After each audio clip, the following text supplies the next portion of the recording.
Hey guys, welcome back. Happy New Year. It's been so long since I've done the last Arrow review, and I'm so excited that the show has returned, and I cannot wait to see what the entire rest of the season turns out to be. So we all know we left off with a doozy of a cliffhanger with Oliver getting stabbed by Ra's al Ghul and being kicked off of a cliff. And, my mouth was definitely wide open at that mid-season finale. So I was super excited with the return of tonight's episode. And we get some very revealing flashbacks, and we find out just what happened to Oliver Queen after he was stabbed and left for dead on the cliff. So, of course, we start off with the team pretty much doing what they do best, and that is going out and fighting crime. And they are doing all of this without Oliver. And Felicity is absolutely, completely in denial that anything bad has happened to Oliver, where Diggle and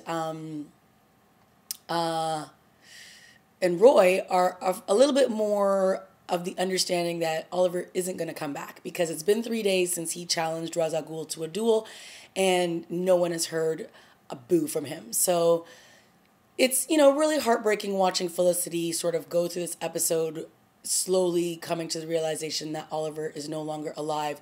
And who is the one to drop this bombshell? Of course, our favorite Malcolm Merlyn, who goes to the cliff, finds the sword with Oliver's blood all over it, and explains to them that this is sort of a ritual that happens if you are challenged to a duel. They will leave behind the weapon that was used to kill you as respect for your duel and your battle. So Malcolm Merlyn tells them the news that Oliver is dead and that he will no longer be back because he's gone. And of course, they're very reluctant to believe him. But as far as we know, he is telling the truth. But let's face it, you can't kill off the main character of the title show, so we know he's not going anywhere. But what I did find very interesting was once, the group started to really come to terms with the fact that Oliver was dead, that, Felicity was like, all right, well, I'm out, because none of this works without Oliver. And Diggle, obviously feels his guilt in all of this, because he feels like he let Oliver down, because he's always felt like he's been his bodyguard, but he wasn't there to protect him in this moment. And of course, Roy is just, what does Roy do? Roy's the sidekick of Oliver, of Arrow, so now what does he do with himself? And of course, everybody's lying to Thea, and Thea is worried about her brother, but has no clue that he is dead. And of course, her lovely father, Malcolm, is keeping this juicy piece of information away from her as well. So we also had some stuff going on in this episode with Ray, who's obviously trying to sort out his suit of armor that he wants to use to protect the citizens of Starling City.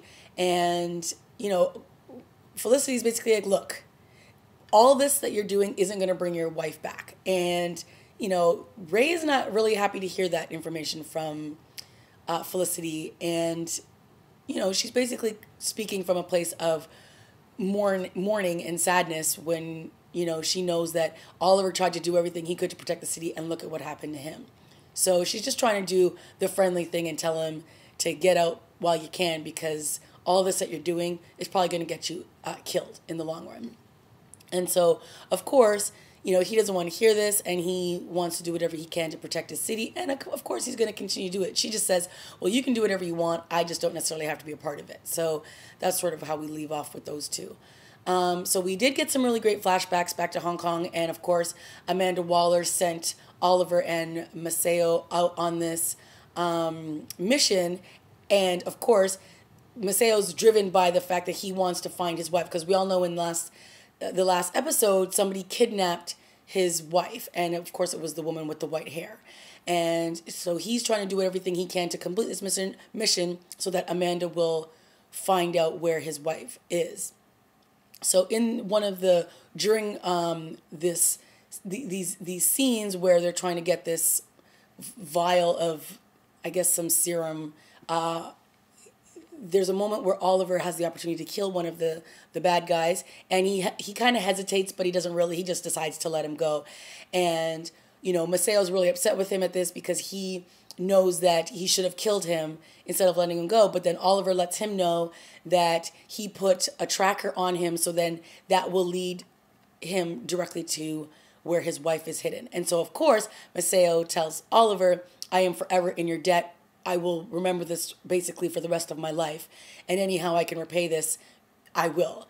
And this is obviously how Oliver is saved, because we see somebody standing over Oliver after Raza has kicked him over the cliff, and he ends up on this another level, and we see somebody basically pick him up and drag him through the cold, and at the end of it we realize that it's Masao, and he's taken him to his wife. So how did the wife get there? Well, Masao called her to come and save the day. So Oliver is alive and well, and Masao, who it looks like is going against his master, who is Ra's al Ghul's orders, and is helping out Oliver. And now we know why, because back in these flashbacks, Oliver obviously did whatever he could to find and protect his wife. So that was a really good, scene to reveal in the flashbacks, then to realize why he's doing all this now.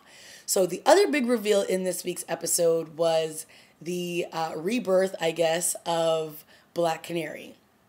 And yes, Laurel has now officially become Black Canary. She knows now, or she is been informed that Oliver is dead. And, she basically asks Diggle, like, what are you going to do? Are you going to come back? And Diggle's like, I don't know what I'm going to do. And he's like, for the first time since I met Oliver, I have no idea what I'm doing. And he leaves, and she looks down and she sees Sarah's mask on the table. And we all know that she's been training with this boxer, and she's been training and fighting and doing everything she can to, one, protect herself and not be a victim anymore. So one of the bad guys, the new villain that we have been introduced to in this episode, basically has now built himself a new army that's going to take over the Glades. And they're all these criminals that were in prison, and he stole all the evidence that was against them, so they all had to be released and freed. And he basically says, look, I have released all of you. Now you are going to be working for me, and if any of you have a problem with that, I can give all this evidence back, and you can go right back to where you were.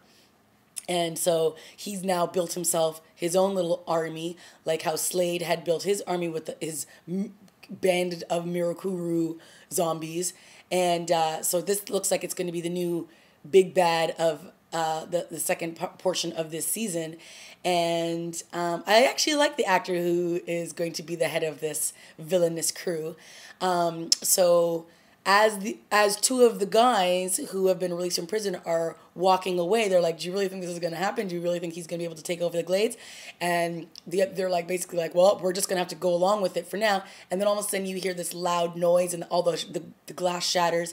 And then you see this figure standing there, and it's Laurel, a.k.a. Black Canary.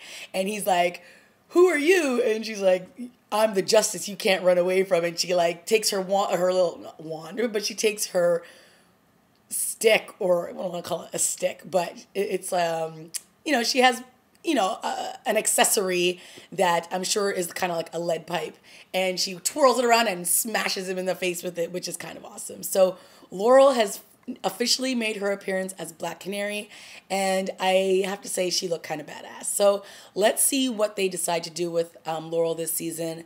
I'm not interested in her being in any love interest. I want to see her kicking butt and taking names, and to see if she can fill the shoes that we have missed from Sarah. So it'll be interesting to see what happens. And it'll be also interesting to see how long Oliver is out of the picture in present day, and how quickly he can heal and get back to his people. So good episode, very strong. And again, we also saw Oliver's sister Thea training with Malcolm Merlyn, and she's getting more fierce, or at least her stunt double is, and she's becoming a well-trained assassin herself. And by the end of the episode, Malcolm Merlyn says to her, look, we're in danger and we need to leave Starling City for good. So that is the last scene that we saw with Thea. She's obviously still looking and wanting to know where her brother is. She even went to Roy and asked him if he could ask the Arrow to find her brother. So obviously she still is not aware that Oliver is the Arrow. So we'll see what happens when this show returns and all these puzzle pieces have now been, new puzzle pieces have been put into place. Felicity has abandoned ship. Diggle, I don't know what he's going to do. He's going to go to his wife and his child.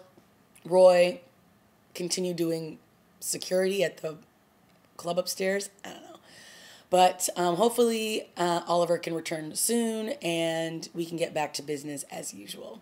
All right, guys, let me know what you thought of this week's episode. I enjoyed it. And I'm glad that we were introduced to the new big bad of this second half of season 3. And it'll be interesting to see what happens now in the flashbacks with Oliver and in Hong Kong, as well as Oliver being healed here in present time by Maceo and his wife. All right, guys, that's it for me. I'll see you next week. Bye.